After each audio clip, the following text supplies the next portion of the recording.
to my Scrappin space. I'm Joni Martin. I'm an independent Stampin' Up demonstrator located in Southwest Wisconsin.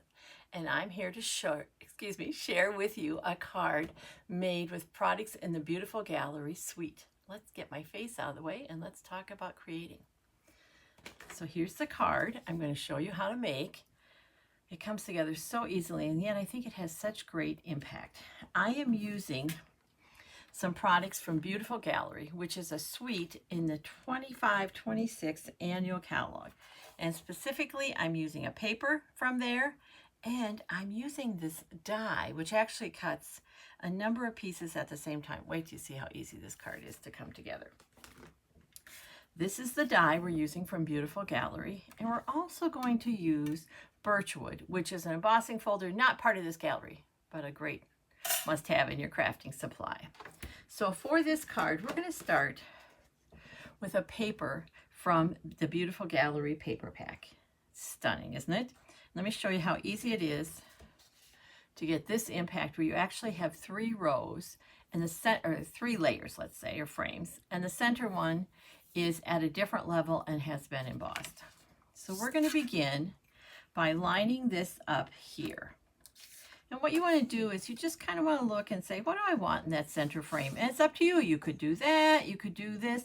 You just don't want the die to go off the paper. I think I'm just going to kind of aim for the boats right there. I have a little bit of those boats and that one. And I'm going to die cut this. So that means I'm going to grab my cut and emboss machine. And when I'm die cutting,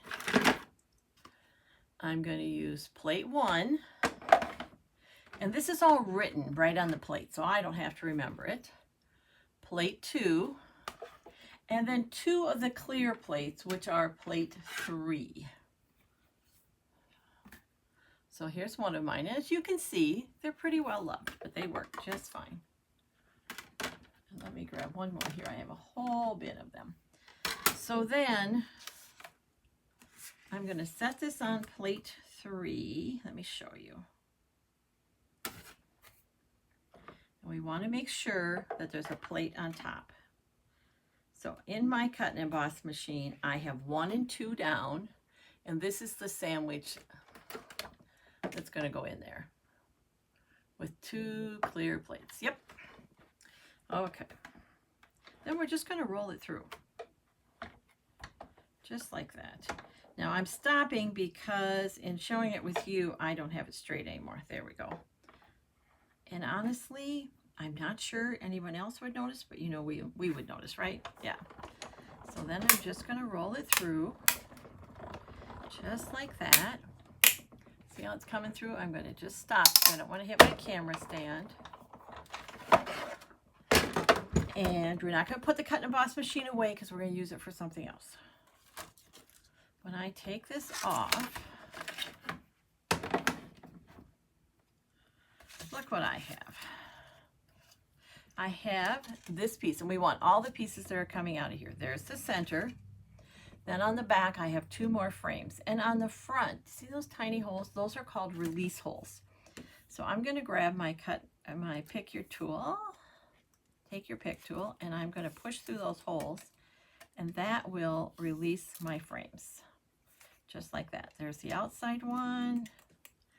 And there's the inside one. Sorry, my take your pick tool wanted to go on a little trip there. Just like that. And then you could layer all these flat. You could mat each one. What I'm going to do is I'm going to layer the outside and the inside flat. And this one I'm going to pop up. But before I do that, I'm going to emboss it to just add a touch more interest. And I am using the birchwood embossing folder. I liked it because the design goes up and down, and I felt like that worked with the paper, but really any overall embossing folder would work. So my embossing folder is going to use plates 1 and 4. When I get an embossing folder, I label it with the name and what plates. So 1 is what we just used. We're going to get rid of all the rest, and we're going to grab a 4, which is in the Stampin' Up cut and emboss system, the gray one. And so This is going to go on the plate 1, and this is going to go over the top. And we're going to just run it through. We want to make sure that our plates are lined up, and then we're just going to do that. So easy. Very carefully. I'm slowing down only because I don't want to hit the camera stand. There. Now, while I still have this embossing folder out, as you can tell, I've used up a lot of this paper and I have a use for this top piece. But I always like to do something with the envelope. So we're going to emboss because I don't have enough paper left to use and there isn't a stamped image I want to use. So I'm going to grab just one of our standard envelopes, and we're going to emboss it. And sometimes what I do, and maybe I'll do that right now and just show you how I do it, I emboss 2 at a time. This is a card I'm going to make duplicates of. I'm using it. I have a number of birthday cards to get out in the mail. I'm going to use it for a birthday card. So I'm going to line this up, and you have a decision to make. I want the design to go up and down, but if you wanted it to go across, look, you could just do that too. But I think I want it to go up and down just like I'm using it on my paper. So that's going to go there and there.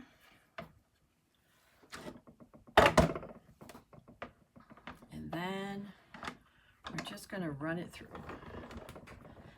And the other advantage of doing, obviously, other than saving time for doing 2 at a time, your envelopes are just slightly thinner paper than your DSP. And doing 2 kind of adds the right weight as you emboss it. Okay, we are now done with the machine, so we're going to set that aside. Look at that. 2 beautifully embossed envelopes. Wow, guys. Okay, let's make a card.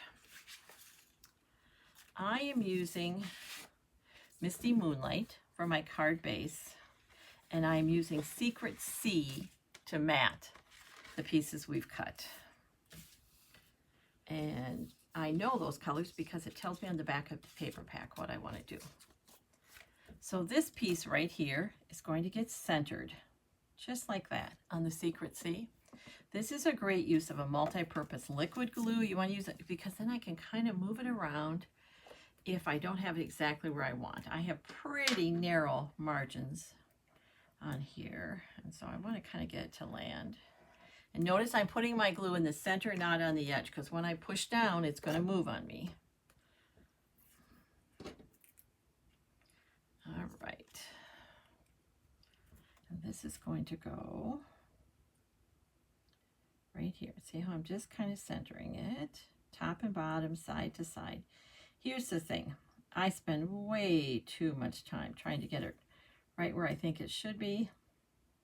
And the reality is when you get all those layers on there, it's going to look great, but I do need it up a touch, just from the top. It's very close, and partly that's because the size of this frame, there we go, does not, wow, does not give us a ton of space. It's not as hard as I'm making it look, I promise. There. Then you want to go in order. So this piece is going to go next. I don't want to glue the center one, even though they're both flat, because if I don't have it exactly in the center, this isn't going to fit. So now this piece is going to get some dimensionals. This frame is wide enough. You can use our regular dimensionals. You don't need the minis. And I'm going to put 2 on each long edge of the frame, just like that. And then just 1 on each bottom edge.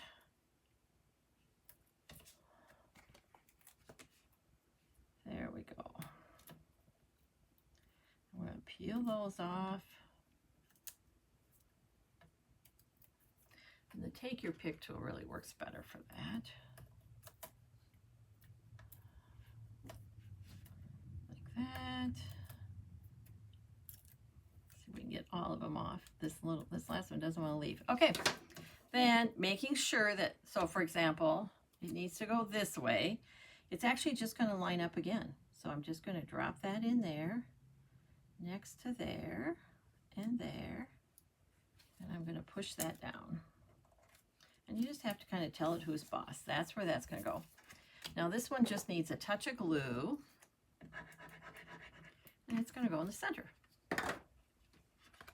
And everything's going to come back together. The picture's coming back together, but with a lot more interest. There we go. This is going to get attached to our card front. Now you could center it. I chose to line it up with the edge and add some embellishments on the side, but it could go in the center. It's your card. You make it however you want. Because this is flat paper to flat paper, this is a great use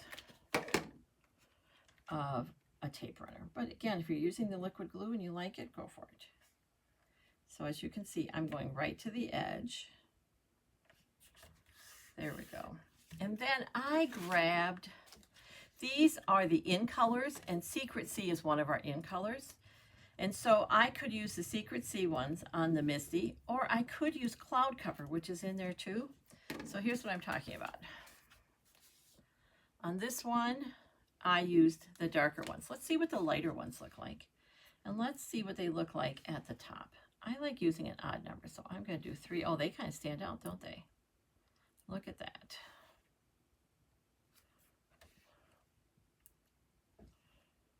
There we go. Oh, I think I like that color. They pop a little bit more, and they certainly look like water. There we go. So for the inside, I wanted a birthday card. And I grabbed this set because I haven't used it yet, and I like the size of the birthday. It's from the all zipped up bundle, or you could purchase just the stamp set. Because I'm just using Happy Birthday, but hoping your day is the best ever also would work. Okay, so I have this, and I have this, and it looks a little blah. So remember that piece of paper we cut? This is what we cut from here. I'm going to snag just that top piece for the top of my card. And I'm going to cut a 1/2 inch piece. You can do whatever you want. There we go. And we're going to put this right at the top of that paper. Right there. And again, just with a little bit of glue. Just right along here. What I don't want to do is put the glue all along here because this piece is longer than that. I'm going to get glue where I don't want it. And that's never a good look. And then this is just going to land right here. Just there. Let's trim that up. We just use our card insert as our guide. There we go. And we'll put that on the inside of our card. And I have a card ready to get in the mail yet today. And I need to do that. So there's our card. You could use it for lots of things. Thinking of you, you know, a get well card. But I, like I said, need a birthday card. So this is what I'm going to send out. And because we've already embossed our envelope with the same embossing folder that we used on the card front, we're all set. You can find directions and a supply list at my Scrappin with Joni blog. Thanks for watching. I appreciate it more than you know. If you liked what you saw, please share it with your crafty friends.